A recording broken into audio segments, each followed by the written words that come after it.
No creerás lo que ven tus ojos cuando escuches el mayor secreto de la historia de Sudamérica. La crónica de Acacor, documentada y difundida por Carl Breuger, emerge como un relato fascinante desde el corazón de la selva amazónica, basándose en las narrativas de Tatún Canara, autoproclamado príncipe de los Uga-Mongulala. Este testimonio abarca una historia milenaria, revelando conocimientos ancestrales transmitidos en el idioma de los dioses antiguos, desde su origen estelar hasta la formación de tribus indígenas sudamericanas, pasando por las migraciones de antiguos pueblos nórdico-europeos y la influencia histórica de expediciones en busca de nuevas tierras, incluyendo la llegada de los nazis. Este compendio se presenta como un puente entre el pasado mítico y la historia registrada, invitando a una reflexión profunda sobre las raíces culturales y la memoria colectiva de las civilizaciones antiguas en el continente americano. Comienza la Edad de Oro con la llegada de los maestros antiguos. Así cuenta, tenían cuerpos agraciados y la piel blanca. Sus notables rostros se marcaban por un fino pelo negro azulado. Una poblada barba cubría el labio superior y el mentón. Al igual que los hombres, eran criaturas vulnerables de carne y hueso. Pero el signo decisivo que distinguía a los padres antiguos de los hombres eran los 6 dedos en cada una de sus manos y los 6 dedos en cada uno de sus pies. Constituía la característica de su origen divino. Los dioses escogieron a sus servidores para que vivieran con ellos y les transmitieron sus conocimientos, llegando a fundar la tribu de los Uga-Mongulala, que se traduce como las tribus escogidas aliadas. Y como una muestra de su alianza eterna, se mezclaron con sus servidores. Así, los Uga-Mongulalas se parecen físicamente a sus divinos antepasados, pero sin los 6 dedos en manos y pies. Con sus conocimientos, construyeron primero Acanis, primera fortaleza, situada en México. Después Acacor, segunda fortaleza, y por último, Acajim, tercera fortaleza. Acacor está situada sobre un valle elevado en las montañas en la zona fronteriza, entre los países llamados Perú y Brasil. Además de estas poderosas ciudades, los padres antiguos erigieron 3 recintos religiosos sagrados. Salacere, en las zonas altas del Gran Río, Tiahuanaco, sobre el Gran Lago, y Manoa, en la llanura elevada del sur. Eran las residencias terrestres de los maestros antiguos y un lugar prohibido para los Uga-Mongulala. En el centro se levantaba una gigantesca pirámide y una espaciosa escalera conducía hasta la plataforma en la que los dioses celebraban extrañas ceremonias desconocidas para la tribu. Acacor yace ahora en ruinas. La gran puerta de piedra está derruida. Las lianas crecen en el gran templo del sol. Los Uga-Mongulala acordaron destruir la ciudad para que ésta no revelara la presencia de su pueblo a los blancos bárbaros. Así es como llamaban a los europeos. Es por esto por lo que se vieron obligados a abandonar Acacor, huyendo al interior de las residencias subterráneas, el último regalo de los dioses. Las estancias subterráneas están compuestas por 13 ciudades y unidas entre sí por túneles, ocultas en el interior de las montañas de los padres antiguos. En el interior del templo hay 12 entradas a los túneles que unen Acacor inferior con las otras ciudades subterráneas. Estos tienen las paredes inclinadas y un techo plano con una altura de 5 hombres, y serían necesarios varios días andando para alcanzar cualquiera de estas ciudades desde Acacor. Las 12 ciudades del interior de la tierra están iluminadas artificialmente a través de espejos de plata. Disponen de agua procedente de las montañas y en caso de emergencia las residencias subterráneas pueden aislarse del exterior mediante grandes puertas de roca móviles. Los Uga-Mongulala nada saben sobre la construcción de Acacor inferior. Su historia se pierde en la oscuridad del pasado, y los dioses gobernaron desde Acacor. Tenían naves más rápidas que el vuelo de los pájaros, naves que llegaban a su punto de destino sin velas y sin remos, tanto por la noche como por el día. Tenían piedras mágicas para observar los lugares más alejados, de modo que podían ver ciudades, ríos, colinas y lagos. Cualquier hecho que ocurriera sobre la tierra o en el cielo quedaba reflejado en las piedras. Pero lo más maravilloso de todo eran las residencias subterráneas, y los dioses se las entregaron a sus servidores escogidos como su último regalo. porque los maestros antiguos son de la misma sangre y tienen el mismo padre. Pero llegó el día en que los dioses abandonaron a la Suga Mongulada. En ese momento, comienza el año cero de la crónica de su pueblo y también un periodo de oscuridad. En el año 13, que corresponde al 10.468 a.C. de nuestra era, sobreviene la primera gran catástrofe, que afectó no solo a su pueblo, sino también a otras civilizaciones de todo el mundo. Y es recogido por muchas culturas. En algunas lo conocen como el diluvio. Lo que estaba abajo se puso arriba, y lo que estaba arriba se hundió en las profundidades. En este caso, el pueblo de los Uga Mongulala se refugió en las residencias inferiores, tal y como les ordenaron los dioses antes de su partida. Pero, ¿cómo sabían estos dioses qué acontecimientos sucederían en la tierra? Los Uga Mongulala hablaban de otra raza, posiblemente extraterrestre, con la que estaban en guerra sus dioses.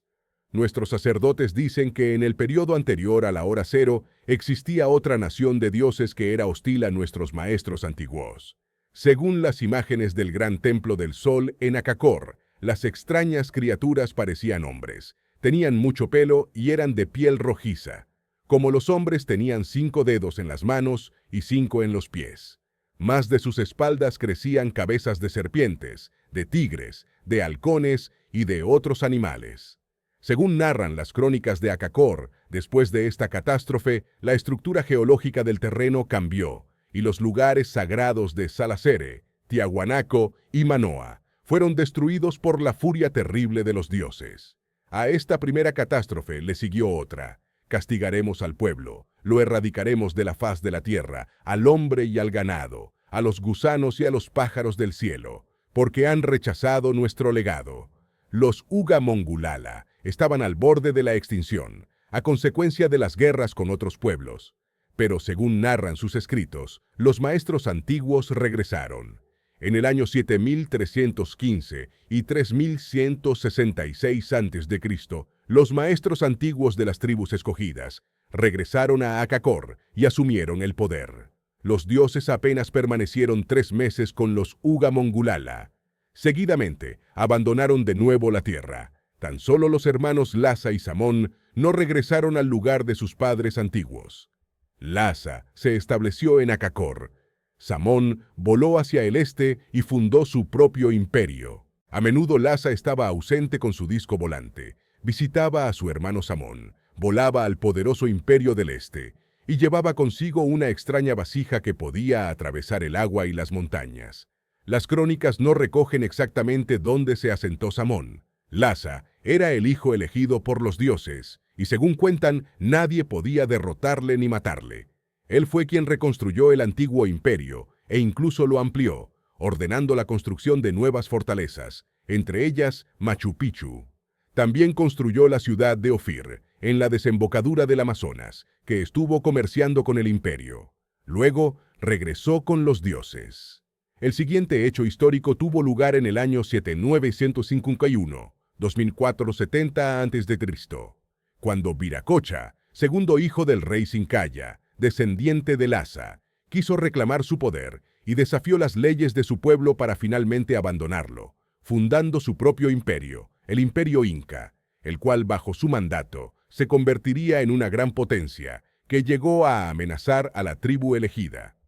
Esta traición fue predicha por los sacerdotes que podían vislumbrar el futuro y sabían interpretar las señales, y sabían que traería consecuencias desastrosas, culminando con la llegada del hombre blanco. Los incas se extendieron sometiendo a muchas tribus y aumentando su territorio en perjuicio del pueblo escogido. Pero sucede un hecho determinante, la llegada de los godos, así es como ellos se hacían llamar, que provenían del imperio de Samón, hermano de Lhasa. Los godos sabían de la existencia de los Uga Mongulala, porque en su tradición los conocían como su pueblo hermano.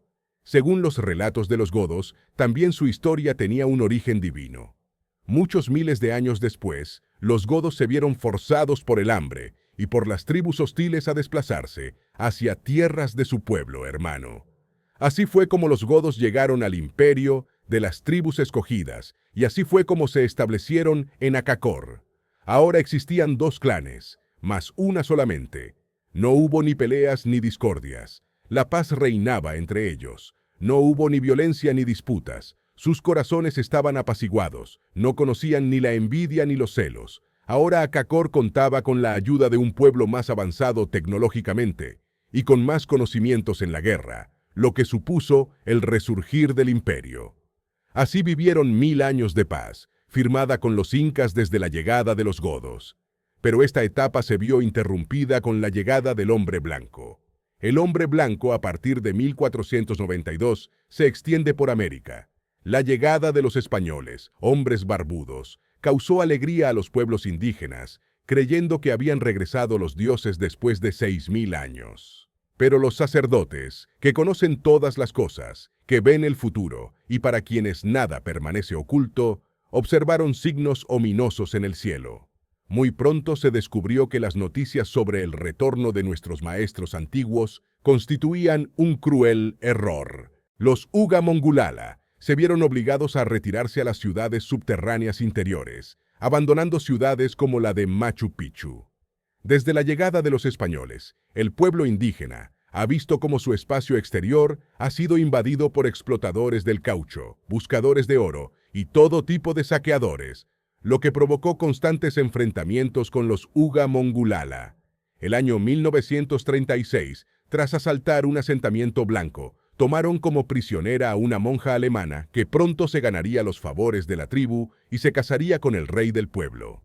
Esta mujer, viendo que el pueblo iba desapareciendo poco a poco, viajó a su país en busca de aliados, regresando a Akakor con representantes de la Alemania nazi, con los que firmaron una alianza, mediante la cual se les proveería de material de guerra y soldados para instruirles y así poder hacer frente a los blancos bárbaros. Los nazis no solo buscaban un aliado más que se sumara a su causa, también querían apropiarse de los conocimientos de los pueblos antiguos. Se sabe que a través de los departamentos secretos de la Alemania nazi, Hitler buscaba que ofrecía las entradas secretas al mundo subterráneo, además de tecnología antigua. Llegaron soldados alemanes entre 1941 y 45, fecha en la que alcanzaron la cifra de 2000. Pero al acabar la guerra, las comunicaciones se cortaron y los alemanes quedaron atrapados en Akakor. Estos pasaron a formar parte de la tribu, ya que no les podían dejar marchar por si revelaban la existencia de la ciudad oculta. Después de la Segunda Guerra Mundial, unas 30.000 personas vivían en las ciudades subterráneas. Algunas quedaron desiertas, llenas de objetos y de material de guerra. La luz artificial todavía iluminaba las 13 ciudades de los dioses. Las grandes puertas de piedra todavía pueden ser movidas tan suavemente como hace 10.000 años. Los alemanes interpretaron que los padres antiguos habían abandonado las residencias de los dioses en una huida precipitada, pero no pudieron explicar el secreto de Akakor inferior. Su construcción es un misterio tecnológico, porque los supuestos dioses construyeron las ciudades según sus propios planes, desconocidos para los Uga Mongulala. Solamente cuando ellos regresen, comprenderán los humanos, sus trabajos y sus actos. En 1968, tras la muerte del jefe Sincayá, el Consejo Supremo se reunió para elegir al nuevo príncipe y legítimo gobernador de los Uga Mongulala. Tatún Kanara, como hijo legítimo entre Sincaya y la monja alemana, fue escoltado por el sacerdote a las regiones secretas de Akakor inferior. Yo entré en el recinto religioso secreto, envuelto en el traje dorado de Lhasa, descendí por una espaciosa escalera. Me condujo al interior de una habitación. Repentinamente, una voz parecía proceder de todas partes. Me llevó a una tercera habitación, aún más profunda e interior. En el centro se encontraban 4 bloques de piedra transparente. Cuando lleno de terror pude acercarme, descubrí en ellos a 4 misteriosas criaturas, 4 muertos vivientes, 4 humanos durmientes, 3 hombres y una mujer. Yacían en un líquido que los cubría hasta el pecho. Eran como los humanos en todos los aspectos, solo que tenían 6 dedos en las manos y 6 dedos en los pies. Tras mi regreso del recinto religioso secreto 13 días después, el sumo sacerdote me saludó con el nuevo legítimo gobernante de la Uga Mongulala.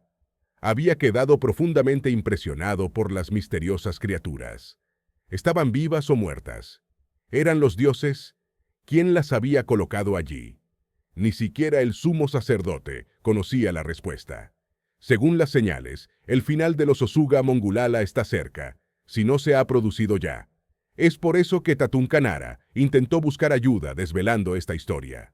También han predicho que una tercera gran catástrofe acontecerá, la cual afectará enormemente a la humanidad. Solo entonces regresarán los dioses, y surgirá un nuevo mundo en el que los hombres, los animales y las plantas vivirán juntos en una unión sagrada. Entonces comenzará la nueva edad de oro. ¿Es posible que esta historia sea auténtica? ¿O acaso fue solo una invención de Tatún Kanara, o incluso el periodista alemán Karl Brugger? No podemos saberlo con certeza, pero hay tantos detalles en el relato que nos hacen plantearnos la posibilidad de que Akakor sea real, en contraposición con la historia oficial. Sería una más de las tantas experiencias relatadas por todo el mundo que no encajan con la historia preestablecida. Incluso el inquebrantable Percival Harrison Fawcett y todos los exploradores que le sucedieron, en su afán de encontrar ciudades perdidas en la selva y tesoros ocultos, forman parte de la misteriosa historia del Amazonas. Pero, ¿y si el mundo perdido que tanto se ha buscado no estuviese en la superficie, sino bajo ella? Uno de los mayores intentos modernos de sacar a la luz lo que se esconde en la selva de Sudamérica ha sido obstaculizado por diferentes causas que mantienen vivo el ansiado secreto. Así nace la historia de un indígena que se presenta como Tatún Kanara, príncipe de los Uga Mongulala, un pueblo que habita en el interior de la selva amazónica, que se vio obligado a internarse en las dependencias de una ciudad subterránea, llamada Akakor, segunda fortaleza, y destruir a propósito cualquier signo que delatase su presencia en el exterior. Según Tatún Kanara, esta ciudad fue construida por los dioses procedentes de las estrellas, que hace 15.000 años vinieron y se mezclaron con los hombres y mujeres de la tierra. De pergaminos, piel blanca, pelo negro azulado, barba en el labio superior y en el mentón, y que tenían 6 dedos en cada mano y pie. La historia de su pueblo está escrita en el lenguaje de los antiguos dioses, sobre pieles de animales y pergaminos, cuidadosamente guardados en el interior de un pasadizo subterráneo, revestido de oro, bajo el templo del sol, en esta ciudad bajo tierra. A consecuencia de las luchas y los enfrentamientos con todo tipo de saqueadores, ya sea del caucho, madera o del oro, su pueblo está a punto de la extinción si no se ha producido ya. Tatún Kanara, como responsable de su tribu, se vio obligado a recurrir a la civilización blanca en busca de ayuda. En 1968 aparecen los primeros registros de la actuación del príncipe de los Uga Mongulala. La crónica de un periódico recoge que el indígena salvó la vida de 12 oficiales brasileños que sobrevolaban la región de Acre, Brasil, y cuyo avión se precipitó en plena selva amazónica. Tras lo cual, le concedieron un permiso de trabajo brasileño y un documento de identidad. Para sorpresa de los oficiales, el indio hablaba un deficiente alemán, unas pocas palabras en portugués y diferentes dialectos indígenas. Un año más tarde estaló una nueva lucha entre nativos de la selva y colonos en la región fronteriza de Madre de Dios, donde los indígenas salieron muy mal parados una vez más.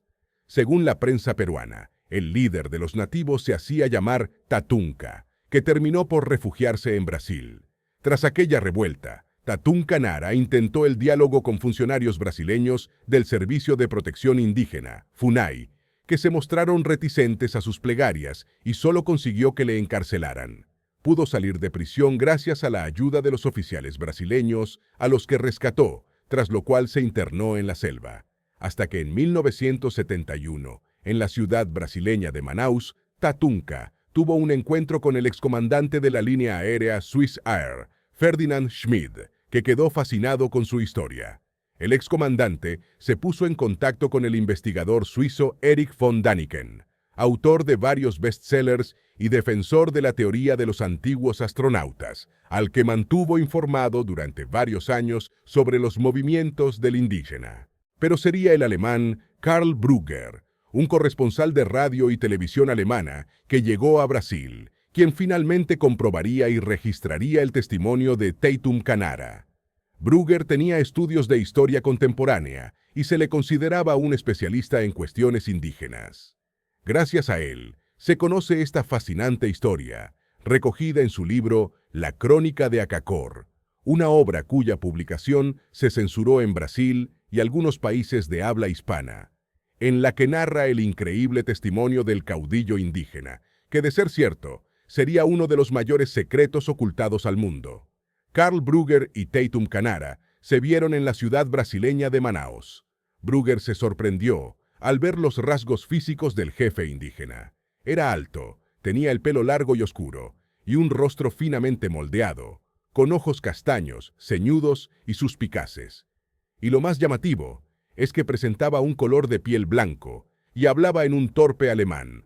Tatum Canara decía ser hijo del fallecido jefe de la tribu de los Uga Mongulala, que contrajo matrimonio con una misionera alemana, que pasó a formar parte de su pueblo. Eso explicaba sus rasgos mestizos y su conocimiento del alemán. En una habitación de hotel en Manaos, el corresponsal alemán grabó en cintas de audio la fantástica historia contada por el príncipe mestizo, la cual, en un principio, le pareció una invención, pero el propio Brugger se encargó de investigar y confirmar parte del relato de su vida con documentos del Servicio Secreto brasileño y material de prensa. Eso le animó a creer en la posibilidad de que Acacor no fuera la locura de un pobre indígena. Tras mostrarle la ubicación de Acacor en el mapa, Tatunca le invitó a conocer la ciudad perdida en el Amazonas, a lo que Brugger aceptó, y se embarcaron en una aventura cuyo final no fue el esperado. Tras 18 días remontando los afluentes del Amazonas y a pocas jornadas de su objetivo, tras sufrir las duras condiciones de la selva que mermaban el ánimo de la expedición, llegaron a un tramo de aguas rápidas, donde perdieron casi la totalidad de su equipo de cámaras de filmación, alimentos y medicamentos, lo que les obligó a volver a Manaos, dejando a un Tatum Canara contrariado y frustrado, continuando en solitario en dirección a su hogar. Después de este fracaso, le tocó el turno a Erich von Däniken, quien no se había olvidado de esta increíble historia. Y a través de Ferdinand Schmieder, siguió en contacto con Tatum Canara, al que en el año 77 pidió pruebas sólidas que confirmasen la veracidad de sus relatos. Däniken tenía intención de financiar una expedición, pero antes quería asegurarse de que no se encontraba ante un engaño. El mestizo, entre otras cosas, le habló de un objeto misterioso que había sido entregado a los sacerdotes por los dioses venidos del cielo en una nave brillante. Un objeto que, según las tradiciones, comenzaría a cantar. En el momento en que esos dioses retornaran a la tierra, y parece ser que recientemente, había empezado a emitir extraños zumbidos semejantes a los que hacen las abejas, lo que provocaba la alegría de su pueblo. Pero no pudo proporcionarle nada real, a pesar de las insistencias de Däniken. Aún así, la expedición se llevó a cabo y partieron con destino a la ciudad subterránea de Acajim. La tercera fortaleza.